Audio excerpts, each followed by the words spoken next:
새벽과 음악. 꿈은 어디로부터 흘러와서 어디로 흘러가는가. 새벽일기. 2016년 2월 7일 오전 1시 31분. 추운 하루였고 많이 걸었다. 걸으면 무언가를 마음껏 그리워할 수 있어서 좋다. 무언가를 잊기에도 좋다. 몇 년 전 스위스를 여행 중이던 시인 제이에게서 엽서 한 장을 받은 적이 있는데, 작고 푸른 엽서에는 더 이상 그리운 것이 없을 때 우리는 무엇으로 시를 쓸 수 있을까 언니? 라고 적혀 있었다. 평소에 햇살같이 환한 성정을 잘 알고 있어서인지 그 몇 줄이 몹시도 쓸쓸하게 느껴졌다. 그 후로 제이를 만날 때면 그 아이가 바로 옆에서 환히 웃고 있는데도 환한 얼굴 위로 엽서의 쓸쓸한 문장이 그늘을 들이우는 것 같았다. 그리운 것을 그리워하면 그리운 것은 떠나간다. 떠나가면서 다시 무언가가 다가온다.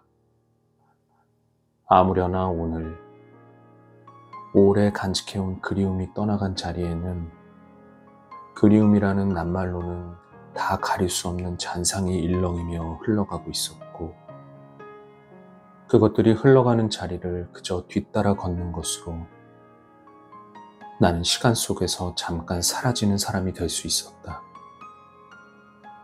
언젠가 좋아하는 선배 시인의 블로그에서 나이를 먹으며 배우는 것은 잘 포기해야 하는 것이다 라는 문장을 읽은 적이 있다.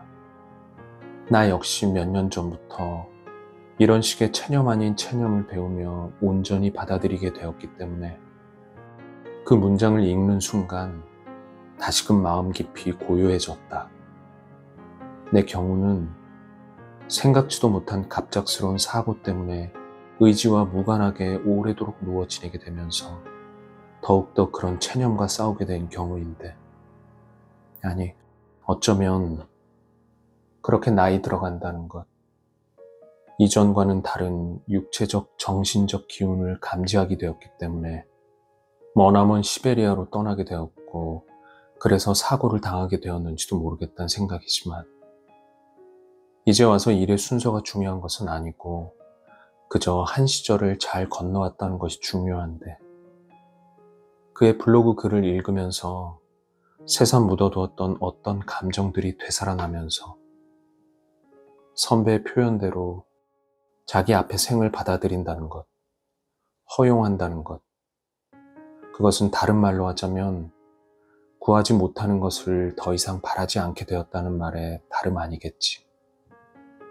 더 나아가 온전히 자기 자신에게 집중할 수 있게 되었다는 것.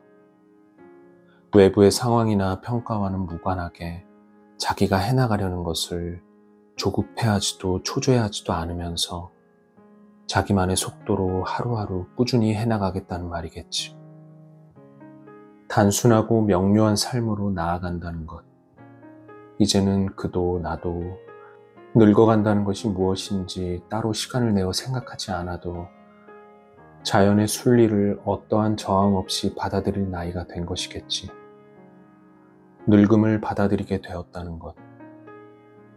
젊다고 여겨지던 날들 속에서 경험할 수 있는 것들을 이미 온전히 경험하면서 만개했었던 청춘의 시절을 보낸 기억을 갖고 있기 때문이기도 하겠지만, 이제 더 이상 젊음이 부럽지 않다는 것은 얼마나 다행한 일인지, 또한 젊음이 부러울 만큼 충분히 늙지도 않았다는 사실 역시 얼마나 감사하면서도 겸허해지는 일인지. 시베리아 여행에서 겪은 척추 골절 사고와 이후 몇 차례의 수술 후 회복 중이던 지난 연말, 한국문화예술위원회로부터 창작 지원금을 받게 되었다. 수여식에 참석할 수 있느냐는 요청에 몸이 아파 갈 수가 없다고 말했다. 허리 통증이 조금씩 호전되고는 있었지만 몇 시간씩 차를 타고 서울을 오가다가는 누워있는 시간이 더욱 길어질 것이 뻔했다. 늙음에 대해 말해보자면 어쩌면 5년이나 10년 뒤에 경험하게 될 육체적 노화나 쇠락을 이처럼 빨리 앞당겨 느끼게 됐다는 것이 내게는 여러 가지로 의미 있는 일이라 여겨진다. 어렸을 때부터 걷고 달리고 춤추고 움직이는 것을 너무나도 좋아했고 체력에는 자신이 있었던 내가 이제는 간단히 들어 옮길 수 있는 탁자 하나도 혼자 옮길 수 없게 되었다는 것. 한나절이면 끝낼 집 정리를 며칠에 나눠서 해야 한다는 것. 이미 마음으로 받아들이고 있다고 생각했지만 문득 채 정리되지 않은 좌절감과 열패감이 의식의 수면 위로 올라올 때면 몸의 고단함보다 정신의 고단함이 일상을 더욱 쉽게 무너뜨리는 기분이지만 조금씩이나마 이런 나의 현재의 조건을 진정 생의 헌사로 받아들이기 시작했다. 아픈 몸으로 인해 정신을 더욱 단련할 수 있게 된 것이라고. 그저 조금 몸이 불편해졌을 뿐이라고. 그러니 하루에 다 옮길 수 없는 것들은 며칠에 나눠서 옮기면 되는 거라고. 허리 통증으로 오래 앉아 글을 쓸 수 없다면 며칠에 나눠서 쓰면 된다고. 이 모든 일들도 내게 감당할 수 있는 힘이 있기 때문에 찾아온 것이라고. 늘 그렇듯 공책에 하루의 일기를 쓰고 음악을 듣고 그림을 본다. 일정한 시간 동안 읽고 쓰고 때로는 어둡고 텅 빈 극장에 홀로 앉아 가슴을 울리는 장면들도 만나면서 일생 동안 반복되며 꾸는 꿈을 다시금 떠올리면서 그 목록의 세부를 일일이 기록하고 싶지는 않고 얼마 전 이른 아침에 꾼 꿈은 숲속에서 혼자 걷는 꿈이었다. 눈을 뜨고서도 한참을 고적한 대기 속을 거닐고 있었기 때문에 뜬 눈을 비비며 다시 한 번 더 깨어나 주위를 둘러보았을 때 몸을 휘감고 있던 공기가 꿈속으로 스며들고 있다는 것이 아쉬웠다. 다시 눈을 감았을 땐 새벽녘 한 차례 깨어나 꿈을 기록하려다 잠들었다는 것을 떠올렸고, 그러나 역시 아침이 되었을 땐 기록하려던 꿈은 조금도 기억나지 않았다. 스미듯 사라져가는 어떤 감정만이 침대 곁을 맴돌 뿐이었다. 그 며칠 전에 꾸었던 꿈은 멀리 떠난 여행길에서 혼자만 남겨진 꿈이었는데 어디다 벗어두었는지도 모를 외투를 찾아 헤매는 동안 일행은 떠나고 없었다. 인생이란 그런 것이다. 혼자 와서 혼자 가는 것. 그 곁에 동반자가 있고 없고 와는 무관하게, 기쁨 혹은 슬픔과도 무관하게 혼자로 오롯이 서서 살아가다 왔던 곳으로 다시 돌아가는 것. 그 과정에서 영혼의 수준을 조금이나마 높일 수 있다면 더욱 좋을 테고, 혹독한 추위와 통증에 시달리던 시베리아의 작고 낡은 병실, 걷지 못하는 채로 평생 누워 지내게 될지도 모른다는 사실 앞에서 침대에 누운 채로 절망의 빛이 어려있는 의사들의 암묵적인 눈빛을 올려다보면서 이곳에서의 응급수술이 잘못되면 서울에 돌아가도 더는 손쓸 도리가 없다며 한국의 지인들 모두가 수술을 말리는 상황이었지만 한국으로 돌아가는 비행기를 타기 위해서라도 응급수술을 해야만 했는데 어쩔 수 없이 수술을 하기로 결정을 하고 수술실 앞 침상 위에서 혼자 대기하고 있던 그때 오래되어 여기저기 금이 가고 페인트칠이 벗겨진 아우슈비츠 수용소 같은 병원의 천장을 올려다보면서 혹시나 수술이 잘못되어 두 번 다시 눈을 뜨지 못할 수 있다는 생각에 겨우 움직일 수 있는 손가락으로 휴대폰 화면을 열어 유서를 썼다. 어머니, 아버지, 쌍둥이 언니 애니와 동생들에게, 그리고 나 자신에게. 그렇게 삶이 끝날 수도 있다고 생각했을 때 하려고 했으나 미처 하지 못한 일들이 마음 아팠고 두 번 다시 보지 못할 가족 생각에 마음이 아렸고 남겨진 사람들이 겪을 고통을 생각하니 가슴 한구석이 베인 듯 했지만 그런데 그 순간 죽음이라는 것이 너무나 간단하다고 느껴지면서 이렇게 끝이구나 생각되는 순간 여지껏 붙잡고 있었던 것들이 우스울 정도로 가볍게 느껴졌다. 죽음 너머로 다른 누군가와 함께 갈 수도 없을 뿐더러 사후 세계는 그 누구도 알 수 없는 것이어서 삶과 죽음이라는 경계 역시 일순간 모호해지면서 오히려 이상한 해방감마저 느껴졌다. 그래, 삶이란 것은 이렇게 한순간에 끝날 수 있는 아무것도 아닌 것이구나.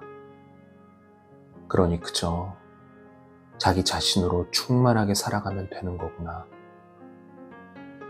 다짐과 후회와 체념이 뒤섞인 채로 북받치며 쏟아지던 그날의 눈물을 가슴에 새겨두었는데 그 눈물이 또 그렇게 슬프고 아픈 것만은 아니었기에 인생은 짧은 것, 진정한 자신으로 살아가는 삶은 더욱 짧은 것. 그러니 타인의 옷을 입고 타인의 꿈을 꾸고 타인의 인정을 구하려고 애쓰는 대신 제 존재의 타고난 빛을 누리면서 살아가야 한다는 것을, 이 무한한 우주 속에서 한낱 보잘것없는 먼지와도 같다는 사실을 겸허히 받아들이면서 이 삶이 언제 끝나더라도 슬프거나 아쉽지 않게 누구도 보지 않는 혼자만의 방에서도 오롯이 자족하면서 흰 바람벽을 마주보면서 응앙응앙 우는 흰 당나귀의 먼 울음소리를 들으면서 그리하여 어느 날 우리 빛나는 얼굴로 만날 수 있기를. 꿈은 어디로부터 흘러와서 어디로 흘러가는가? 젊음이 부러울 만큼 충분히 늙지도 않은 날들 위해서.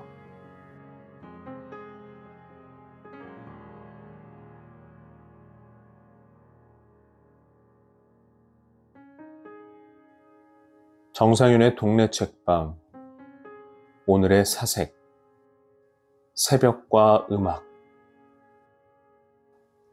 읽으면서 정말 새벽의 느낌을 받았습니다.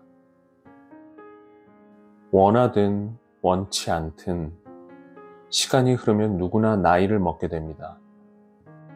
하지만 나이를 먹는 것과 나이를 받아들이는 건 별개의 문제인 것 같아요. 늙어감에 따른 신체적, 환경적 변화를 깨닫고 수용하고 마음을 다스리고 어느 정도는 체념하는 과정까지 받아들여야 내 의지와 상관없이 저절로 먹는 나이를 제대로 소화하는 게 아닐까 싶어서요. 그렇지 않으면 사람은 지나간 좋은 시절만 붙들고 살아가게 되더라고요. 내가 원래는 이랬는데, 한때는 그랬는데 하면서 말이에요. 현재 나로 살지 못하고 과거에 붙들린 인생, 영광스러웠던 과거, 찬란했던 나의 청춘. 하지만 현재를 제대로 살지 못하는 인생은 너무 슬프잖아요. 늙으면 기억력과 체력, 근력이 떨어지는 건 당연합니다.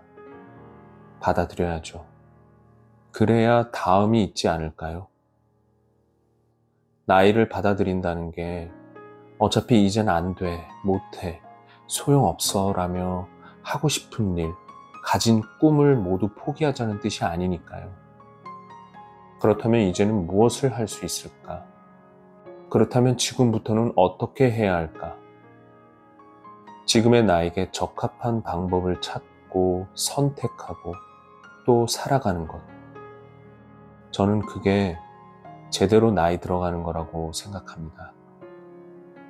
그래서 오늘도 지금의 저대로 살아가려 합니다. 지금의 나를 있는 그대로 사랑하고 그에 알맞은 내일을 꿈꾸며 또 살아가려고요.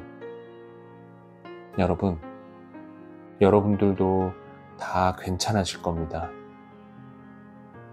괜찮아질 거예요.